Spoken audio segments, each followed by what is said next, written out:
नमस्कार माऊली. चला ज्ञानेश्वरीच्या सहवासात. ज्ञानेश्वरी अध्याय 7 मधील 47 ते 52 ओव्यांच्या सहवासात आपण जाऊया.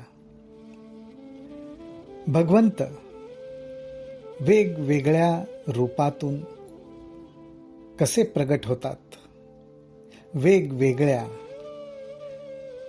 या सृष्टीमधल्या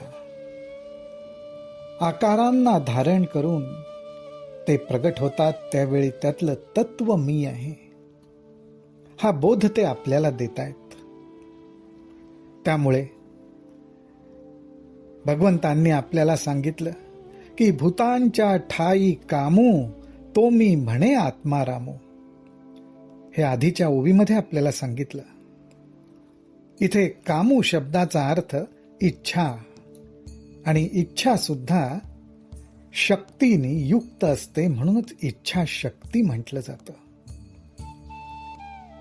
या इच्छेच्या दृष्टीने पुढे मार्गदर्शन करताना ज्ञानोबाराय म्हणतात, एरवी विकाराचे निपैसे करी कीर इंद्रियांच्याची ऐसे परी धर्मासी वेखासे जावो नेदे.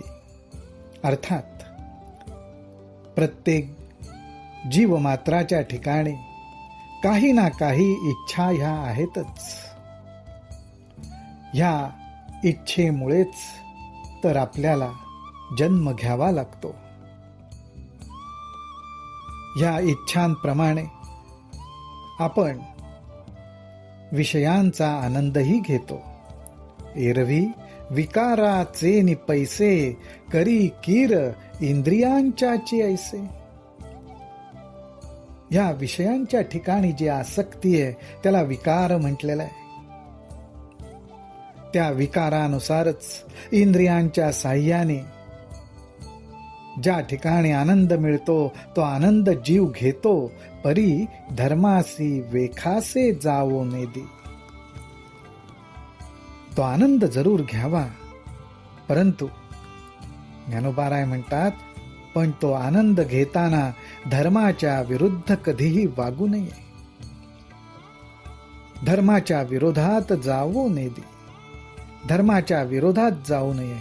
अर्थात शास्त्राने जीवाला शिस्त लागावी म्हणून जे नियम आखून दिलेले आहेत त्या नियमांमध्ये राहूनच हा आनंद घ्यावा.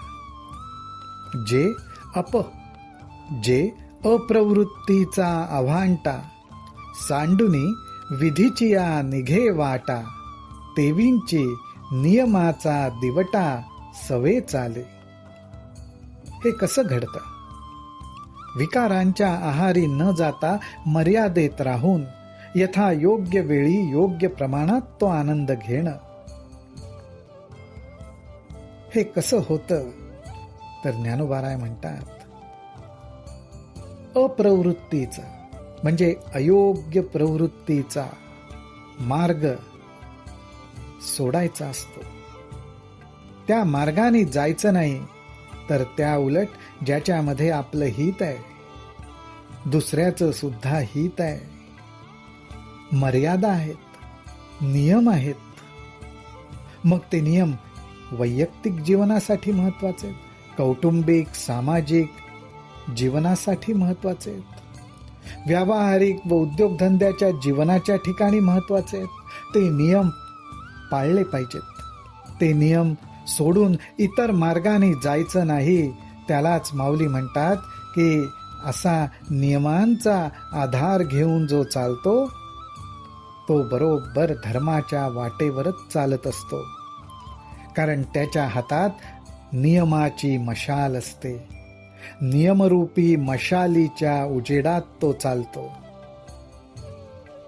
कामू ऐशिया वोजा प्रवर्ते म्हणोनी धर्मासी होय पुरते. मोक्ष तीर्थीचे मुक्ते संसारू भोगी. म्हणून ज्ञानोबाराय म्हणतात, म्हणून अशा प्रकारे इंद्रियांच्या साह्याने विषयांचा आनंद घेऊन इंद्रियांची सुद्धा पूर्ती झाली. त्यांनाही योग्य प्रमाणात आनंद मिळाला, पण तो कसा, तर शास्त्राला धरून, नियमांना धरून. आणि असा आनंद जर घेतला तर धर्माचंही आचरण होतं. म्हणून ज्ञानोबा म्हणतात की अशा रीतीने नियमांना धरून संसारात राहून योग्य प्रकारे योग्य प्रमाणात जो विषयांचं सेवन करतो ते साधक संसारात असून सुद्धा मोक्ष तीर्थातले ते मुक्तच असतात. मोक्ष तीर्थात ते न्हायलेलेच असतात, असं वर्णन ज्ञानोबारायांनी केलेलं आहे. जो श्रुती गौरवाच्या मांडवी, कामसृष्टीचा वेलू वाढवी, जव कर्मफळेंसी पालवी, अपवर्गी टाके. ज्ञानोबाराय पुढे म्हणतायत की अशा रीतीने संसार सुख भोगताना सुद्धा नियमांचा आधार घेऊन विषयांच्या आनंदाचं सेवन केल्यामुळे हे सांसारिक जीव सुद्धा मोक्ष तीर्थात मुक्त होऊनच संसार भोगत असतात. अशा रीतीने श्रुती गौरवाच्या मांडवी, अर्थात वेद आज्ञेला धरून वेदांमध्ये जीव प्राण्यांनी, मनुष्य प्राण्यांनी कसं वागावं, ज्यामुळे त्याचं स्वतःचं हित, सामाजिक हित टिकून राहील, याला धरून नियम सांगितलेले आहेत.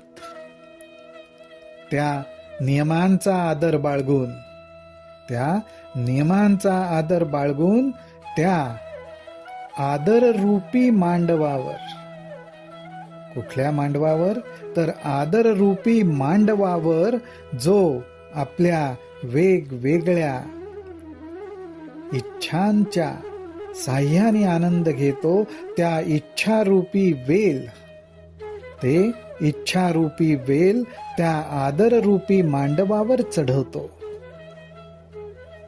या ठिकाणी सांसारिक जनांचा ज्ञानोबारायांनी पूर्णपणे विचार केलाय, त्यांना मार्गदर्शन करतायत. ते म्हणतात, संसारात तुम्ही आहात, संसारात असल्यावर विषयांचा आनंद घेतला जातो. हा आनंद काही प्रमाणात योग्य आहे, जोपर्यंत तो नियमात बसलेला आहे, नियमांच्या ठिकाणी आदर ठेवलेला आहे. आणि त्या आदराचाच मांडव, तो आदररूपी मांडव, अर्थात त्या आदररूपी मांडवाच्या सावलीत राहायचं. त्या मांडवावरती वेल वाढू दे, इच्छांचा वेल त्या मांडवावरती वाढू दे, पण त्या ठिकाणी काय आहे, नियम आहेत, त्याच्याबद्दलचा आदर आहे, त्यामुळे मार्ग चुकायची भीती नाही. आणि अशा प्रकारे तो वेल आदररूपी मांडवावर वाढतो आणि पुढे मोक्षाला जाऊन टेकतो. अपवर्गी टेके. हे फार सुंदर वर्णन ज्ञानोबारायांनी केलंय. जो श्रुती गौरवाच्या मांडवी, गौरवाच्या आदररूपी गौरव, मांडवी कामसृष्टीचा वेलू वाढवी. इच्छारूपी सृष्टीचा वेल ह्या मांडवावरती वाढतो. जव कर्मफळेसी पालवी, अपवर्गी टेके. आणि नियमांना धरून कर्माचं फळ उपभोगल्यामुळेच हा इच्छारूपी वेल मोक्षापर्यंत जाऊन पोचवतो.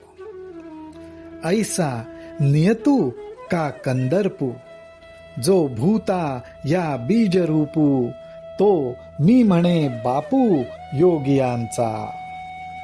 ज्ञानोबाराय म्हणतात, अशा प्रकारे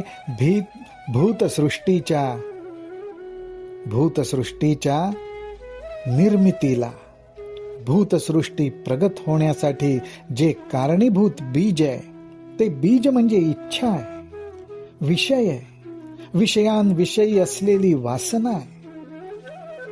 या इच्छेमुळे ही भूतसृष्टी जन्माला येते. ते जे बीज आहे, बीजभूत, त्या मूळ बीजाचं जे रूप आहे तो मी आहे. असं सर्व योग्यांचा जो बाप, पिता, श्रेष्ठ, तो श्रीकृष्ण अर्जुनाला हे सांगतोय. हे एकैक किती सांगावे. भगवंत म्हणतात, असं मी तुला एक एक किती सांगू.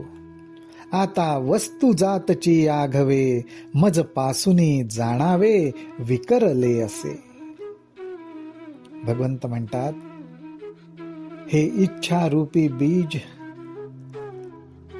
जे धारण केलेलं आहे, तिथूनच या सर्व सृष्टीला जन्म मिळतो. ते मीच धारण केलंय, माझ्यापासूनच सगळं प्रगट होतंय. तर आता मी तुला या वेगवेगळ्या वस्तूंबद्दल, सृष्टीतल्या गोष्टींबद्दल किती सांगावं. तेव्हा तू एवढंच लक्षात ठेव की हे सर्व काही माझ्यापासून उत्पन्न झालेलं आहे. रामकृष्ण हरी, रामकृष्ण हरी, रामकृष्ण हरी.